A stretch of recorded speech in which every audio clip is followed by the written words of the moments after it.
Good morning. I'm Shirley Helene, and I well remember almost 30 years ago when I was introduced to the new youngest legislator who was sitting across the aisle from me in the South Dakota legislature. He was a bright, articulate young man, 26 years old, fresh out of school.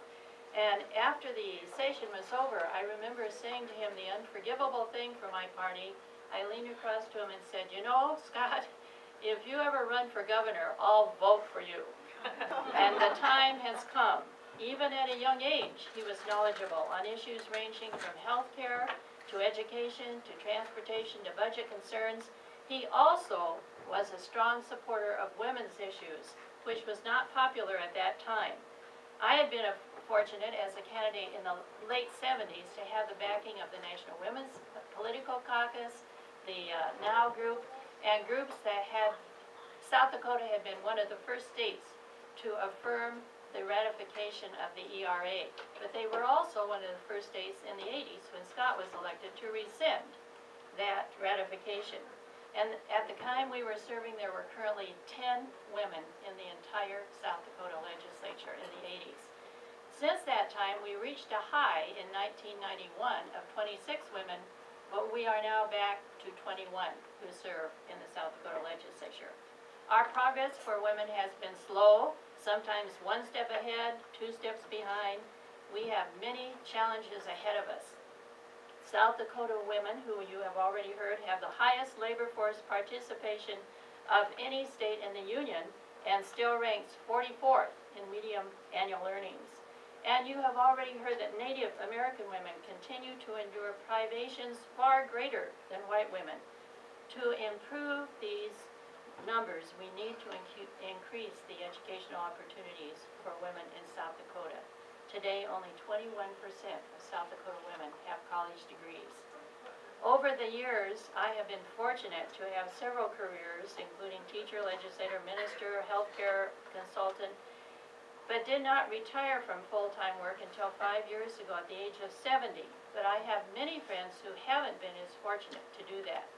And now, as part of one of those invisible seniors, of aging seniors, I am very aware of how important it is to have a governor who understands the issues for seniors that are inherent in this state, where 14.5% of our population is over 65.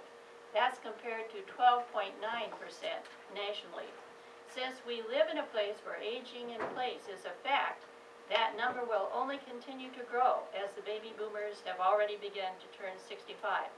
Just in the city of Sioux Falls alone, we have a number of adults over 50, numbers 53,000, and by 2020, that number will reach 70,000. That's a third of the population of this city.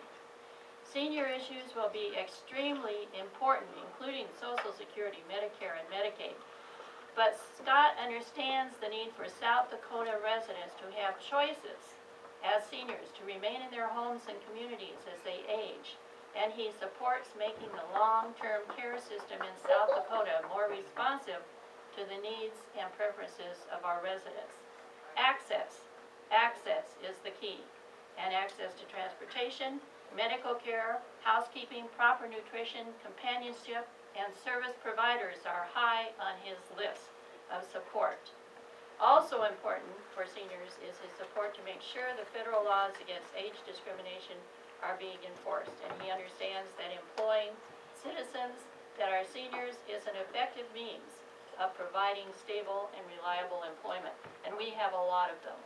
So we need a governor who not only supports everything that has been mentioned today, but also supports the needs of women and seniors, and Scott is the governor who can do that. He certainly has my vote, as he would have 30 years ago. Thank you.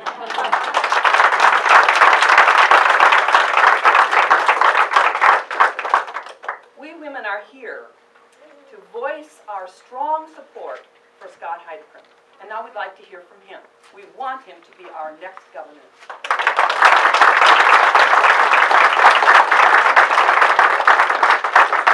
Well, I want to thank you all for being here. Susie and I are so grateful to all of you. This is really meaningful to us. It's a really big deal. And I can't help but think about the fact that your presence here represents a collection of priorities that have been neglected over the last 8 years and perhaps longer and can no longer be neglected. The one thing we know for sure, and I don't think my opponent would object to this, is that if we do not succeed in what you're proposing today, nothing will change. Everything will stay the same. To some extent, it may even go downhill in terms of the care we've been talking about today, which is simply unacceptable for the future of South Dakota and for our children. Whenever a group like this comes together, it's amazing to me how much you learn. I learned from Paula that there are 6,000 veterans who are women in South Dakota. I didn't know that. And she is exactly right. The problems facing veterans must be elevated to a cabinet level status. I learned from Tate about the suicidal ideations on the reservation and what a third world condition that is. And she is right. That requires the attention of the next administration. It requires an emphasis that hasn't been present, and it requires a cabinet level treatment of those issues. I learned from Kate and from Jack about the pre-K program and how amazing that has been and how successful it's been. It surprises me to this day that my opponent opposes the Birth to 3 program, opposes a pre-K set of rules at the state level. I can't, for the life of me, conceive of how that is a position one can even take in polite company in a state like South Dakota that depends on those programs, that depends on Birth to 3 and really needs something like pre-K. You know, the old-fashioned idea that pre-K is simply a bowl of Fruit Loops in a Disney video is no longer adequate for the people of South Dakota. What you've heard today is right. 77% of all households with a mom and a dad have both mom and dad working outside the home for a W-2 and trying to support their family and give their child an upbringing that involves nurturing, that involves stimulation. That's really hard to do without pre-K rules. And in Sioux Falls, as been pointed out, we're really lucky. We're lucky because the Chamber of Commerce has stepped up and we have a pilot project that takes Head Start and extends those benefits to more people. But now the pilot's going away because it's at the end of its time and we still don't have any pre-K rules at the state level, and my opponent opposes them. We learned from Susie about health care and how tragic it is in South Dakota when health care is left in an inadequate state, and how important it is that we all work together to change that. And from Shirley, thank you very much for that personal tribute, Shirley. I remember you so fondly as a mentor of mine in those days in the house, and it was really a big deal. Phyllis, thank you too for all of your kind words. I just want you to know that, as I've said from the beginning of this campaign until the present time, the challenges facing South Dakota are enormous, but they are manageable. We can do a better job than we have done for the collective choices that all this group represents. You know, for too long, the issues that these folks have talked about have been neglected. And it's just unacceptable, and it has to change. There's been much made of the fact that I changed political parties some years ago. I did, and in no small part, because of the issues you've heard about today.